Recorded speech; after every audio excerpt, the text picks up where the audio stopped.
अस्सलाम वालेकुम जी। एक दफ़ा फिर डी चौक पर जो पीटीआई के मुजाहिरीन हैं वो पहुँचे और उसके बाद हम इस वक्त मौजूद हैं कंटेनरिस्तान यानी कि इस्लामाबाद के डी चौक के बहुत करीब। मेरे पीछे जियो की बिल्डिंग है और मेरे साथ एक जर्नलिस्ट मौजूद है। आज सुबह से जो कुछ होता रहा है वो किरण हमें बताएंगी कि किरण ने क्या क्या देखा। और किरण के बारे में एक चीज़ और बता देती हूँ कि इनका ऑफिस वो ऑफिस है जहाँ पे आज मुजाहिरीन की जानिब से फायरिंग हुई, पत्थर बरसाए गए, शीशे तोड़े गए। तो किरण क्या देखा, क्या हुआ आज पूरा दिन, जल्दी से अगर इसको सम अप करें। सोफिया, अगर सुबह से मैं बताऊं तो सुबह से चाइना चौक से लेके डी चौक जो इलाका है वो यहाँ पर शदीद शेलिंग की जद में रहा, मैदान जंग का मंजर पेश करता रहा। लेकिन दोनों साइड में कभी उस मैदान को पीटीआई फतह कर लेती थी तो कभी रेंजर्स और पुलिस। एक टाइम आया कि रेंजर्स और पुलिस को अपनी जगह छोड़नी पड़ी। डी चौक पर पीटीआई के झंडे लहराए गए। रेंजर्स जो है मजबूर हो गए थे पीटीआई के साथ उनको वेलकम करने के लिए। और अब से कुछ देर पहले जब हम जो वीडियो रिकॉर्ड कर रहे हैं तो हमारा जो ऑफिस है, क्योंकि वो मेन डी चौक में ही है, सिर्फ 1 मिनट का रास्ता लगता है हमारी बिल्डिंग में। तो कुछ जो तशद्दुद जत्था है, मैं सिर्फ कुछ जो वेल ट्रेन लोग थे वो वहाँ पर आए। उन लोगों ने बिल्डिंग में तोड़ फोड़ की और मतलब अमले को जगमाल बनाया, सिक्योरिटी गार्ड को उन्हें तशद्दुद का निशाना बनाया। हम लोग सिर्फ अपनी सहाफ़ती जो जिम्मेदारियां हैं वो सर अंजाम दे रहे थे। और मतलब ये सिचुएशन इस वक्त थी। लेकिन अब इस टाइम जब हम खड़े हैं तो यहाँ पर डी चौक में मुकम्मल दोबारा से रेंजर्स और पुलिस का हमें वो दिखाई दे रहा है कि दोबारा से उनने अपनी पोजीशन जो है मुस्तकम कर ली है। और कहा जा रहा है जो अली अमीन गंडापुर का काफिला है वो अलबत्ता अभी तक यहाँ पर नहीं पहुँचा।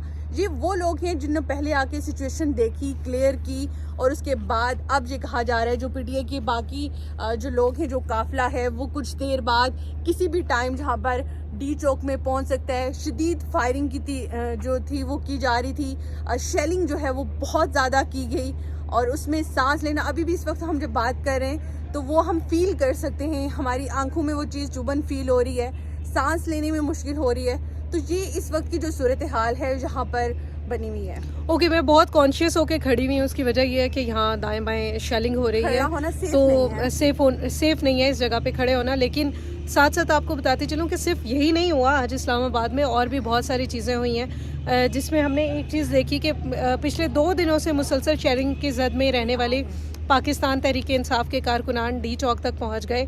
डी चौक से पे उनको पाकिस्तान आर्मी की जानिब से वेलकम किया गया। रेंजर्स ने उनको कहा कि रेंजर्स ने उनको गले लगाया, आज आपका जो है हक है।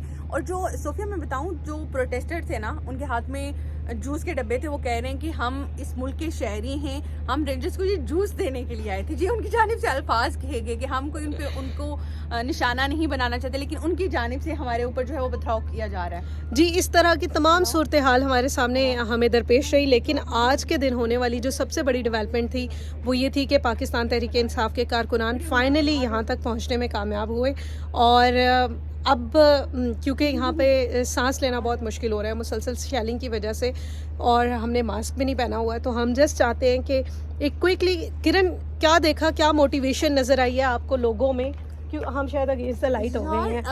लोगों में जो मोटिवेशन देखी मैंने, क्योंकि मुझे ऐसे लगता है 2-3 दिन तक आप मुसलसल अगर शेलिंग से गुजर के आ रहे हैं तो एक टाइम पे आप डीमोरलाइज हो जाते हैं। मगर चार्ज है अभी तक क्राउड अभी तक मैं आपको बता रही हूँ कि अभी ये वो क्राउड आया जो किसी काफले के साथ नहीं था। ये 1000-1500 लोग जो वो लोग हैं जो अपनी मदद आपके तक, क्योंकि मैं सुबह से, तुम भी सोफिया जब आप चाइना चौक में मौजूद थी, जब आपसे मेरी पहली बात हुई तो वो आपने अपनी नजरों से देखा कि क्या। उसके बाद अभी आपसे थोड़ी देर पहले ना, क्योंकि ये जिस जगह मुकाम पे खड़े इन कंटेनर्स के ऊपर जहाँ पर पीटीआई के लोग खड़े थे और जहाँ पर ग्रीन कपड़ा आप सबने देखा होगा जो बहुत वायरल वो था सब जगह पे, लेकिन अब वो कहीं दिखाई नहीं दे रहा। तो क्राउड बहुत चार्ज है और ये वो क्राउड है जो फुली ट्रेन है। मैं ये कह सकती हूँ कि ये वो क्राउड है जो फुली ट्रेन, इनके पास हमने जो गलेल होती है वो मौजूद थी, डंडे मौजूद थे, पत्थर मौजूद थे और ये प्रॉपर आगे से आंसर करते थे। अगर रेंजर्स इनके ऊपर कोई चीज शेल फायर करते वही उठा के उन पे भी करते थे। कुछ शेल्स इनके पास भी, जैसी बात है जब आप इस तरह की तैयारी के साथ आ रहे होते हैं, आपको पता होता है तो आप कुछ मेजरमेंट्स करके आते हैं। तो ये इनकी कोशिश यही है कि हम जहाँ पर पहुँचे और धरना दें,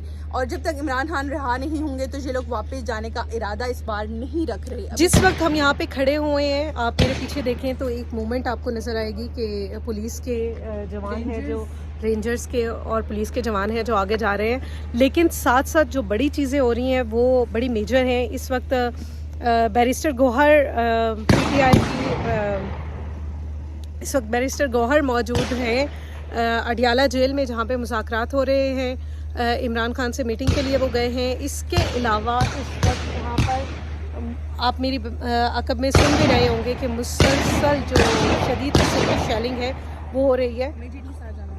तो किरण, सिर्फ दो चीज़ें और हम अगर इसको वाइंड अप करें कि मुझे ये बताइए कि आप क्या देख रही हैं कि इस धरने का फ्यूचर क्या होने वाला है, और अब से कुछ देर के बाद क्या हालात सिचुएशन अगर है? हम देखें तो हमें हालात ख़राब दिखाई दे रहे हैं, मतलब कोई अच्छे नहीं है। बेलारूस का सदर जो है वो इससे चंद जो है मिनट्स और सेकंड्स के फासले पर मौजूद है। तो अगर खुदा न खास्ते जो प्रोटेस्टर्स वहाँ पे सारा काफिला आ जाता है और ये जो धरना है ये अगर पुरतशद्दुद उसमें कन्वर्ट होता है तो फिर बहुत सारी चीज़ें जो हैं हमें देखनी होंगी, फिर हालात जो हैं वो ठीक नहीं होंगे। सो हम आपको मज़ीद अपडेट देंगे, बताते रहेंगे कि क्या हो रहा है। हमें अपना ख्याल रखना है, आप भी अपना ख्याल रखिएगा। Take care.